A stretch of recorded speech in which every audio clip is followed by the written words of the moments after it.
Hey guys, subscribe for daily content. And if you're shopping for gear, make sure you check out the description for the newest items at some of the very best online retailers. There's also links for some of the items that I personally recommend. Thanks! What's going on YouTube? Metal Complex here, and today I've got another short little unboxing video to share with you guys. This should be interesting. I'm confused about this because this company sent me two separate packages and I know exactly what's in the other box. This one I have no idea, and when I looked at my DMs on Instagram, they did not send a picture of it, so, oh man. Considering who it's from, which by the way is Reich/Ketuo, it could be pretty interesting. So thank you so much to Reich/Ketuo for sending this in. I will link whatever it is down in the description. It does help my channel when you use those links, but that's entirely up to you. Thanks to my patrons for supporting me, and please make sure to follow me on Instagram at metal_complex. Okay. Let's find out what we've got here.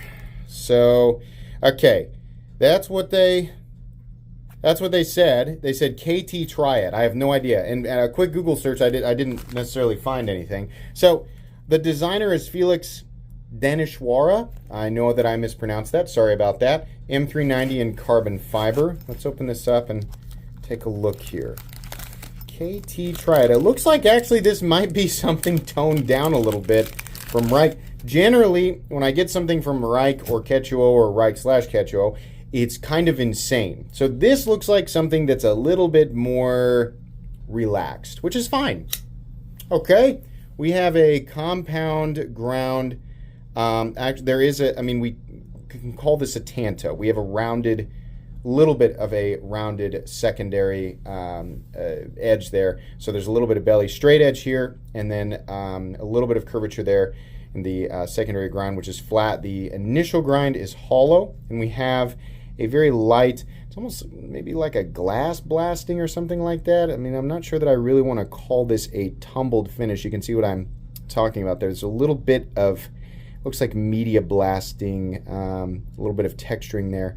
So we have M390. I'm going to guess that they call this the Triad because of the different means of deployment. 1, 2, 3, and technically 4. They should have called it the Quadra. But yeah, okay, it works pretty well. So what do we have here? This is in fact, this is in fact a plunge lock. We can see that here. Now, of course, because it is a plunge lock, we're going to test it. Now, Reich has always done a really, really good job. You're hearing the metal gauntlets.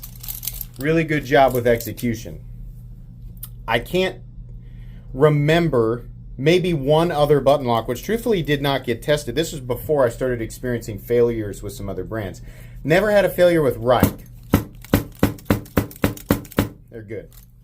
Good to go. I've heard of a few companies, not going to name names, I've heard of a few companies that just dismiss the idea of any amount of force being tested on the spine. And I'm, I'm on the side of the fence where I think a little bit is okay, kind of about what I do there, like light to medium. Obviously, we don't need to be swinging this thing as hard as we can against a brick wall to test lock durability. But there are some companies that say any impact on the spine is, not a good test. And my opinion on that is I think that's an easy way to get out of the fact that the geometry or the lock bar tension or whatever it is that's responsible for locking your blade out is subpar. I think there are some rare but natural circumstances while you're using your knife where you might accidentally apply some impact force to your spine. Obviously, unless you're a blithering idiot, you're not walking around doing that to your knife every day. But obviously, accidents happen, right? I can see a little bit light to medium force accidentally, right? Maybe circumstantially being applied to the spine of your knife.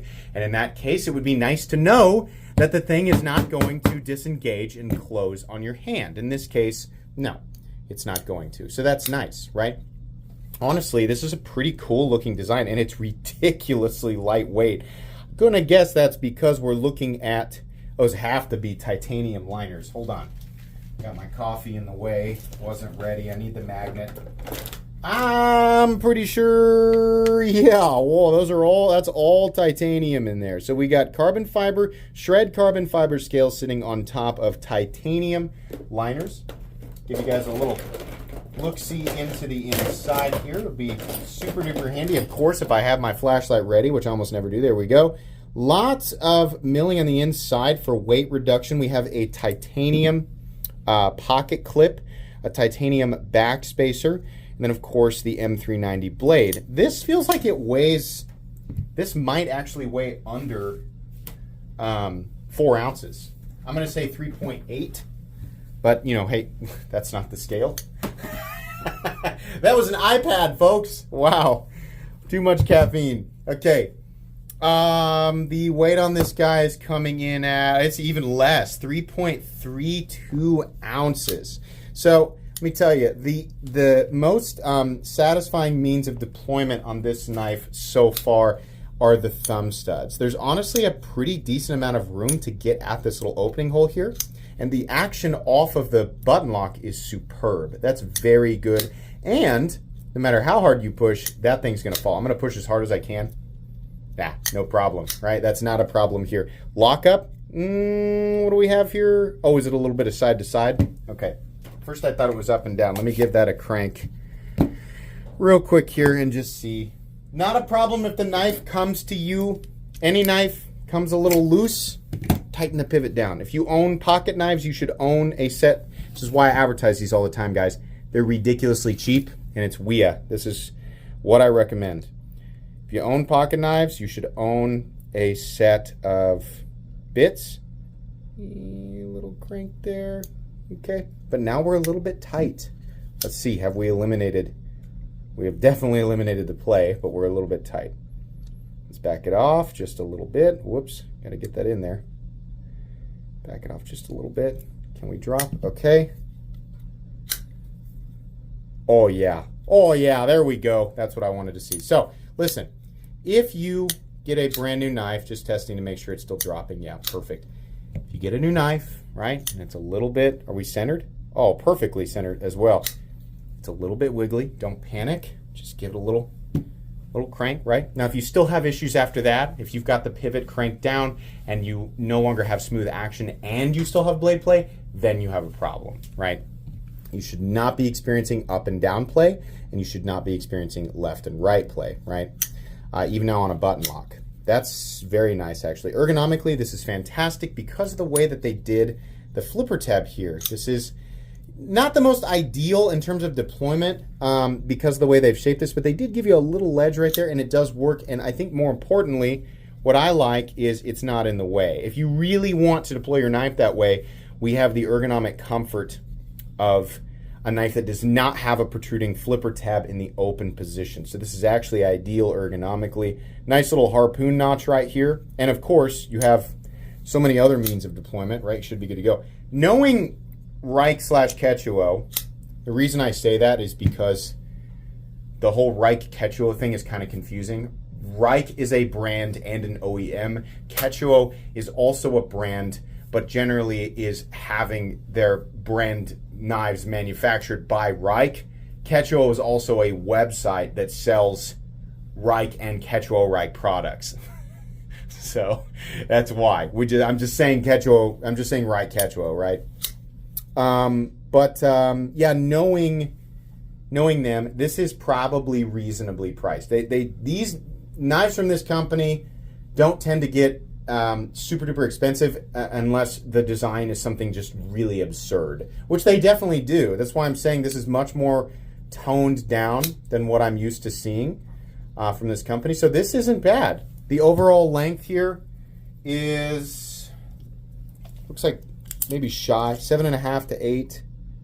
Yeah, 7.5. No, 7.65 inches. Blade length 3 1/4. Cutting edge is about 2.85. So, size comparison knives that are similar in overall size. Probably going to be fairly close to the Demco 80 20.5. Knives like the Hogue Deca. Maybe, yeah, CJRB Pyrite is kind of close. Spyderco Para 3 kind of close. This is kind of the size range that you're looking at with this knife. Pretty good, honestly. And I've noticed that they've done an ambidextrous pocket clip. So lefties, you can enjoy this too. You'll just be operating the button lock with your index finger, which honestly isn't a problem. That's a good looking knife. Not reinventing the wheel or anything with design, but I mean, pretty good looking. As long as they keep the price reasonable, which obviously I went in blind here, and this is not a review, it's just an unboxing, so I don't know what the price is at this moment, but by the time you guys are watching this video, I will have obviously put the link for this knife in the description, so whatever it is, I'll know it. But I'm going to spend some time with this knife like I usually do, carry it for a little bit, and then give you guys my thoughts in a final, full, comprehensive review. That's going to be pretty much it for today, though. Please, make sure to follow me on Instagram at metal_complex. If you enjoyed this video, leave a like. If you'd like to check out my other content, I do, of course, have lots of videos of knives that are either expensive or inexpensive that I do or don't like, so check those out. And if you enjoy all my content, go ahead and click on that Metal Complex logo right there and subscribe, because there's definitely more coming. Thanks again for watching, everybody, and have a great day.